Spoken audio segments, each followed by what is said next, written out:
کہ شوہر کے ساتھ ہم بستری کے بعد غسل کرو تو غسل ہوتا نہیں ہے. جو ماہواری پیریڈ آتا ہے اس کے بعد جو غسل کرو تو غسل ہوتا نہیں. بسم اللہ الرحمن الرحیم.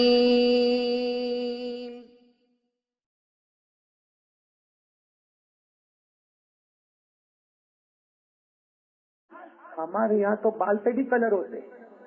سر کے بال کے اوپر کوئی گولڈن کلر, کوئی سلور کلر, باقاعدہ کلر. اور مولانا سراج صاحب میں سچ بتاتا ہوں وہ کیمیکل استعمال کیا جاتا ہے کہ شوہر کے ساتھ ہم بستری کے بعد غسل کرو تو غسل ہوتا نہیں ہے. جو ماہواری پیریڈ آتا ہے اس کے بعد جو غسل کرو تو غسل ہوتا نہیں ہے. بچہ پیدا ہونے کے بعد جو خون کی مدت ختم ہوتی ہے اس کے بعد غسل کرو تو غسل ہوتا. تو جب غسل نہیں ہوتا, جن عورتوں نے سروں پہ بال رکھا اور کیمیکل رکھا اور دھو کر بھی نہ گولڈن کلر نکلتا, نہ سلور کلر نکلتا, نہ گرے کلر نکلتا, ان کا نہ ماہواری کا غسل ہوتا, نہ شوہر کے ساتھ ہم بستری کا غسل ہوتا, نہ ان کے ساتھ نفاس کا غسل ہوتا. تو جب غسل نہیں ہوتا تو نماز بھی نہیں ہوتی. کتنے بھی سجدے مارے, کتنے بھی رکوع مارے, نماز نہیں ہوتی. بھائی شرط ہے صفائی, اس کے بعد نماز. بولو نا شرط ہے, اور اللہ کے قانون کو کوئی بدل نہیں سکتا.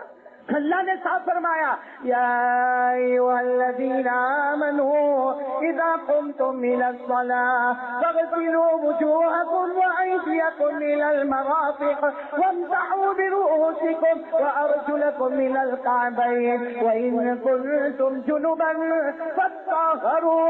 صاف کہہ دیا ناپاک ہو تو پاک ہونا ضروری ہے, پاک ہوں گے تو نماز ہوگی. بلکہ میں تو کبھی کبھی سوچتا ہوں کہ اگر اس حال میں عورت مر گئی, یہ سر پہ بال کلر ولر, تو ظاہری بات ہے میت کے تھوڑی کچھ بال کاٹے جائیں گے. تو اس کا مطلب ہے کہ جو میت کو غسل دیا جائے گا تو اس کا غسل بھی نہیں ہوگا.